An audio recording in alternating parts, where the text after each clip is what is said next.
Baik Bapak Ibu dosen, Assalamualaikum warahmatullahi wabarakatuh. Kembali lagi dengan saya di channel saya. Kalau Bapak Ibu lihat ya di PPT saya itu, di slide pertama ada tulisan bahwa gugatan dosen atas gaji di bawah upah minimum. Ya, sebenarnya ini sudah pernah ya dibahas beberapa waktu yang lalu di DPR RI dengan Komisi 10 terkait dengan tuntutan dosen PTS ya, di mana dosen PTS itu lebih banyak digajinya atau mendapatkan gaji itu di bawah UMR ya. Nah, ini seperti juga yang ditunjukkan pada media ini ya. Bapak Ibu bisa lihat di sini. Jadi dosen gugat gaji di bawah upah minimum, Komisi 10 DPR masuk revisi Undang-Undang Sisdiknas gitu. Nah, apa sebenarnya yang dibahas di dalam DPR maupun di dalam media tersebut? Nah, ini yang akan saya informasikan kepada Bapak Ibu dosen melalui video ini. Nah, tapi disclaimer dulu Bapak Ibu dosen bahwa video ini tidak untuk menggurui, hanya sekedar memberikan informasi. Saya bersedia untuk dikritisi jika memang ada yang salah di dalam penyampaian saya. Saya senang dikritisi, silakan berkomentar di YouTube saya.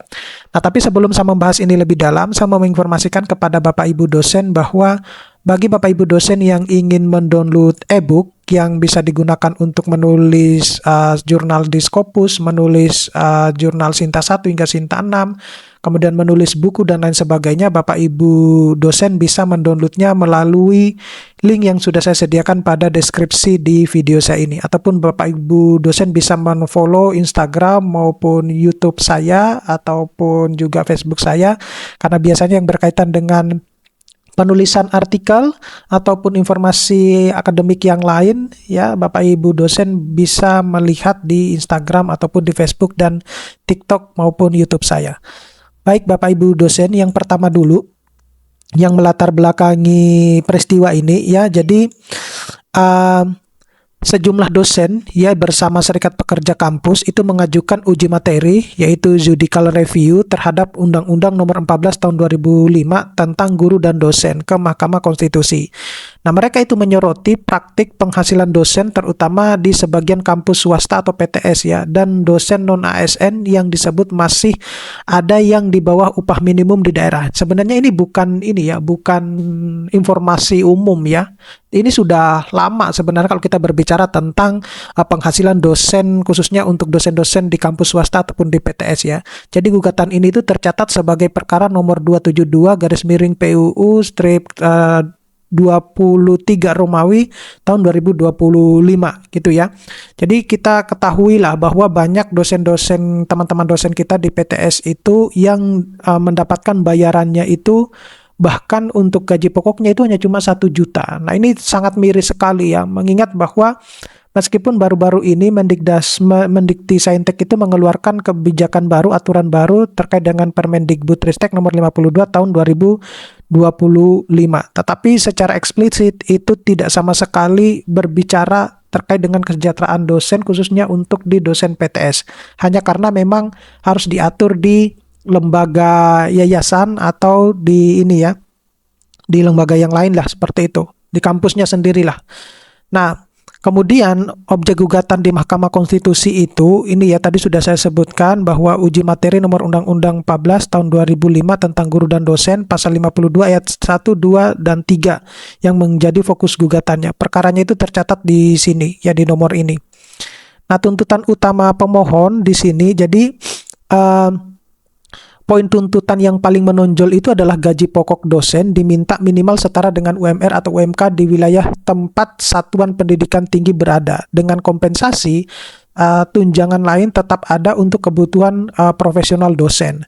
Nah, mereka menggugat pasal 52 ayat 1, 2, dan 3 Undang-Undang Guru dan Dosen dan meminta agar pasal-pasal itu dinyatakan bertentangan secara bersyarat ya, atau conditionally unconstitutional sepanjang tidak memaknai bahwa gaji pokok dosen minimal setara upah minimum regional gitu ya. Sebenarnya kalau kita mengacu juga ke Undang-Undang Ketenagakerjaan bahwa suatu instansi atau perusahaan yang membayar karyawannya di bawah upah minimum itu disebut sebagai kejahatan dan seharusnya mendapatkan hukuman. Nah, itu ya. Nah, mungkin bisa dikaitkan ya dengan Undang-Undang Ketenagakerjaan, dan sekarang itu sudah berubah kalau nggak salah nomor berapa tahun 2023 seperti itu.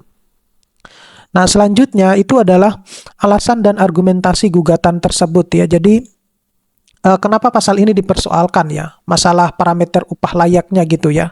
Jadi salah satu argumen kunci pemohon dikutip dalam artikel adalah soal tolak ukur atau upah layak ya.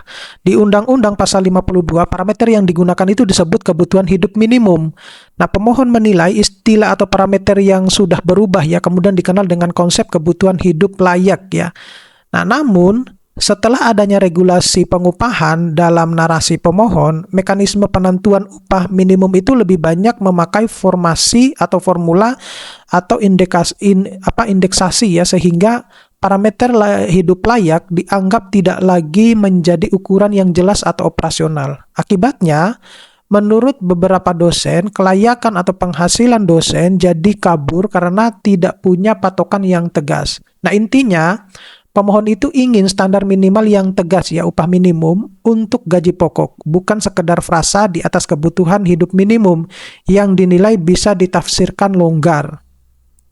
Nah, bagaimana dengan contoh kasus yang diungkap ya pemohon? Ya, ini contoh kasusnya ya. Jadi, contoh kasus gaji dosen di bawah UMK misalnya yang dipakai sebagai ilustrasi. Nah, jadi contoh konkretnya itu seorang pemohon menyebut gaji pokok katakanlah 2.500.000 sekian ya, 2.500.000 sekian per bulan sebagai dosen di Bandung, dan itu dibandingkan dengan UMK Kota Bandung tahun 2025 itu mencapai 4.200.000 sekian. Itu menurut narasi di dalam artikel. Nah, pemohon lain menyebut gaji pokok itu 1,5 juta. Nah, ditambah dengan uang makan harian dan tunjangan peningkatan kinerja, seperti itu. Nah, mereka juga menyatakan ada sejumlah kampus swasta yang memberi gaji dosen itu di bawah UMR. Nah, contoh-contoh ini itu berfungsi untuk sebenarnya menunjukkan bahwa masalahnya itu bukan di hipotesis, tetapi diklaim benar-benar terjadi. Nah, lalu seperti apa respon dari Komisi 10 DPR RI ya, mengingat memang banyak dosen-dosen kita itu hampir semua PTS ya, menengah ke bawah itu karyawannya atau dosen-dosennya digaji di bawah UMR. Nah, Ketua Komisi 10 DPR RI itu merespon bahwa isu kesejahteraan dosen itu adalah sebenarnya isu strategis dalam proses revisi Undang-Undang Sisdiknas ya, yang juga mencangkup kodifikasi Undang-Undang Guru dan Dosen. Nah, dalam draft rancangan Undang-Undang Sisdiknas tahapan penyusunan ya, saat ini tahapan penyusunan Bapak Ibu dosen, disebutkan bahwa dosen itu memperoleh satu, penghasilan di atas kebutuhan hidup minimum ya, jadi jelas ya, penghasilan di atas kebutuhan hidup minimum, dan kedua itu jaminan sosial sesuai dengan ketentuan peraturan perundang-undangan. Nah, Komisi 10 itu juga mengaku isu kesejahteraan dosen termasuk non-ASN dan PTS sebagai persoalan struktural yang belum selesai. Tetapi menekankan pengaturan penghasilan dosen tidak sepenuhnya disamakan dengan mekanisme upah buruh atau sektor industri karena karakteristik profesinya itu berbeda. Meski prinsip pemenuhan hidup layak tetap kewajiban negara, menyatakan terbuka pada masukan atau dialog dengan dosen dan pemangku kepentingan. Lalu pandangan DPR RI soal penghasilan dosen ya, ini dosen itu berhak atas penghasilan di atas kebutuhan hidup minimum Bapak Ibu dosen ya. Nah, makna putusan bertentangan dengan masyarakat di sini disebutkan bahwa jadi ada kenapa isu ini struktural ya, dan membaca logika dari berbagai macam sumber dari rangkaian pernyataan struktural dapat dipahami begini ya. Jadi segmentasi status dosen, ada dosen ASN itu lebih rigid regulasinya, dan dosen non-ASN seperti PTS ya, atau dosen PTS yang sangat bergantung pada kemampuan institusi dan desain tata kelola kampus. Yang kedua, standar minimum yang tidak mengunci gaji pokok. Nah, jika norma hukum itu hanya menyebut penghasilan di atas kebutuhan hidup minimum tanpa hard floor yang sebanding dengan upah minimum, maka ruang variasi praktik di lapangan itu lebih besar. Yang ketiga itu, komponen penghasilan dosen itu sering dibundel ya. Nah, pemohon menyoroti kemampuan penghasilan dosen yang memasukkan tunjangan-tunjangan, sementara di banyak sektor lain upah minimum biasanya dipakai sebagai patokan upah dasar. Nah, ini memunculkan resiko gaji pokok kecil dipoles tunjangan, sehingga keamanan penghasilan jangka panjang dan kepastian standar minimalnya itu dipertanyakan. Nah, lalu apa yang dimaksud dengan yang bertentangan ini ya. Jadi permintaan tidak mempunyai kekuatan hukum ya, mengingat secara bersyarat sepanjang tidak memaknai banyak pemohon tidak selalu meminta pasal itu dihapus total, tetapi meminta MK memberi tafsiran konstitusional baru yang mengikat. Nah, frasa tentang penghasilan atau gaji harus dipahami mewajibkan gaji pokok minimal setara dengan UMR atau UMK ditambah komponen kompensasi profesional lainnya. Nah, jika MK mengabulkan model ini, dampaknya itu bisa besar karena satu, standar minimal untuk gaji pokok dosen menjadi lebih tegas. Kemudian dan kampus-kampus penyelenggara pendidikan tinggi itu harus menyesuaikan kebijakan remunerasi. Seperti itu. Nah, jadi mengapa disebut masalah struktural ya? Jadi perbedaan status dosen ASN dan non ASN ya. Saya kira ini sudah jelas ya untuk dosen ASN maupun non ASN. Nah, jadi sebenarnya kalau dosen itu kalau seperti di negara-negara maju yang pendidikannya maju ya itu dosen nasional, tidak mengenal dosen ASN maupun non ASN. Itu yang saya ketahui ya kalau di negara-negara maju yang pendidikannya ya seperti Jepang, Amerika gitu ya. Kemudian titik tarik menarik kebijakan. Nah, ini yang juga menjadi permasalahan. Jadi dosen itu membutuhkan standar minimum yang jelas dan mengikat. Baik pemerintah maupun DPR itu mempertimbangkan keberlanjutan PTS dan sistem pendidikan. Nah, perlu keseimbangan antara perlindungan dosen dan kapasitas institusi. Ya.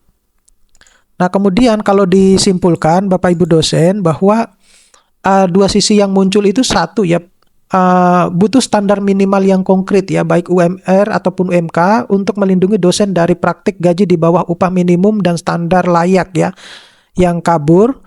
Kemudian dari sisi DPR RI ya, Komisi 10 terutama itu mengakui masalah ada ya, tetapi menekankan desain penghasilan dosen itu punya karakteristik yang berbeda dari pengupahan industri. Nah, solusinya itu coba diakomodasi lewat rancangan undang-undang Sisdiknas. Nah, disinilah perbedaan kebijakan biasanya mengerucut seberapa keras batas minimal harus ditetapkan dalam undang-undang pendidikan dan bagaimana dampaknya pada keberlanjutan keuangan sebuah perguruan tinggi swasta, kemudian kualitas pendidikan, serta rekrutmen retensi dosennya. Oke, saya kira cukup sekian Bapak Ibu dosen, mudah-mudahan ini bisa bermanfaat. Nanti kita akan ketemu pada video-video selanjutnya. Saya Iri, assalamualaikum warahmatullahi wabarakatuh.